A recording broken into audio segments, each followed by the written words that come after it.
I think the older I get, the more I'm craving real relationships, as in relationships where they actually mean something. More than just like when you meet someone for a couple weeks and then you leave and you never see each other again.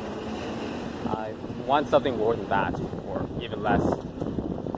When you are in a foreign city and you're just visiting and you're leaving that city, you're leaving the hostel or hotel you've been staying in, and no one really cares that you're leaving. It's, in a way, it feels empty. I'm thinking a solution to that would be to travel a bit slower, as in you move around a bit less. I think you have a base of operations where you have a semi-home in one place and use that as a launch pad to explore different areas, different neighboring areas. That was what I did when I was in Thailand. I lived there for a year, and during that time I felt more fulfilled than my time here in Latin America. Right, this is the Rio Negro, part of the Amazon River.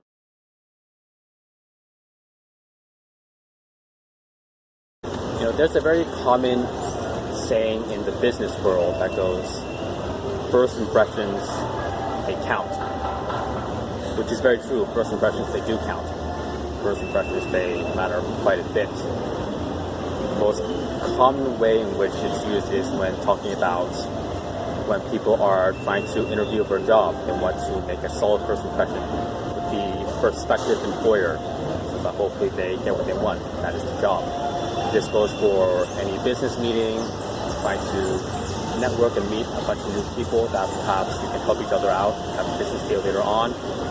And beyond just the career and business world, into our personal lives as well. When you're trying to meet a potential partner or meet a new friend, you want to make a solid first impression.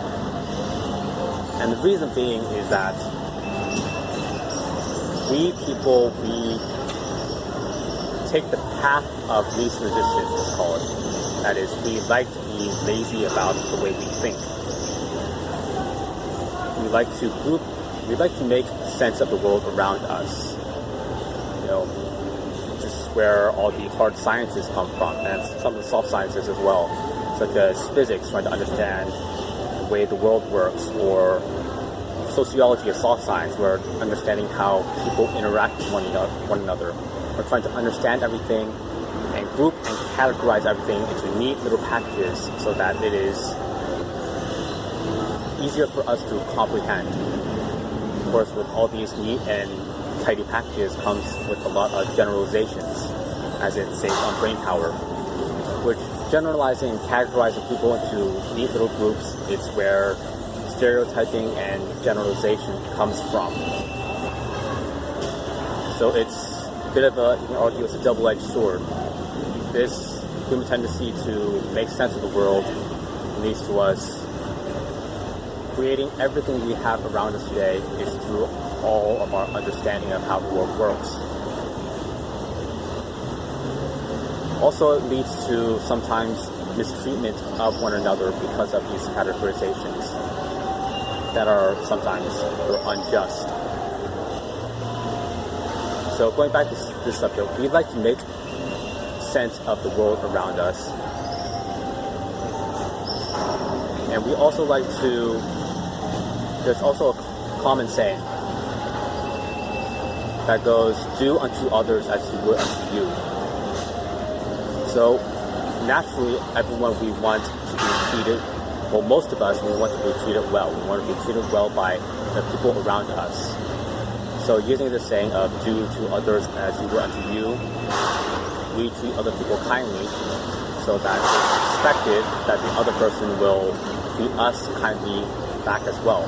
This is the concept of reciprocation, as in we do something for someone else and it is expected that they do the same back to us. This goes back to human behavioral science, where good examples would be gift exchanging, such as in the West, there is Christmas, where you exchange presents. Or in the East, one common one is Lunar New Year, where families exchange red envelopes, which is money to one another. that is two examples of reciprocation that shows it extends beyond just one culture. You can see it in two vastly different cultures, just as an example. So we want to make a solid first impression on the other people that we meet. So we treat them kindly, expecting that they reciprocate and treat us kindly back. Of course, the world isn't perfect, and that isn't always the case. People, when we treat them kindly, they don't always treat us kindly back, as most everyone can attest to. Reason being is that this reciprocation, it is not always seen as a reciprocation by many people. Some people, they perceive this kindness as a subservience. As in, this person, say person X, is being kind to the other person because this person X needs person Y. So they're being kind so that hopefully this other person will help person X because person X needs help. That's why they're being so kind. That's the way some people think, which is, it prevents this aspect of our world from being perfect. Is that we can't just be kind to other people and expect them to be kind back to us. Another way to put it, oftentimes if you are kind to other people, they see it as a type of weakness. As in, you are too weak to take a stand and be firm with other people. That's why you're being so accommodating to the other people you meet, because you want to get in good with them so that they can help you out. They see you in a position of weakness if you're kind, and they are in a position of strength, and they will push boundaries. And that is a key aspect of human behavior. Another key aspect of human behavior is that we like to push boundaries between one another. We are always, consciously or unconsciously, we're measuring each other up, seeing if we can better our position, even if it is to the detriment to the other person. It's very common for people to look at the other person, try to find an angle in which they can get at the other person and take advantage of that.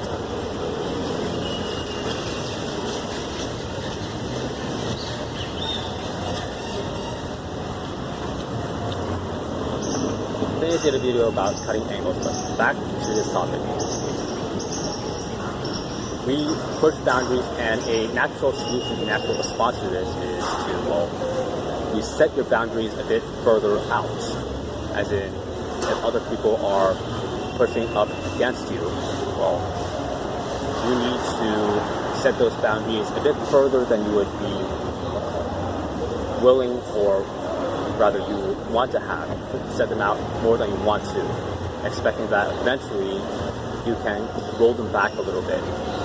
Going back to first impressions, once a first impression is set, it is very difficult to reverse that first impression. And it's something that is needless that you can prevent by being firmer than you would like at the outset. So, taking away that analogy, another way to say that is you start out a bit sterner, a bit more assertive than you would like, and gradually you roll it back a little bit and show that you can be kind as well. Of course, you adjust it to how the other person acts, because as each person is different, some people will push more than others. You adjust how much you roll back based on that.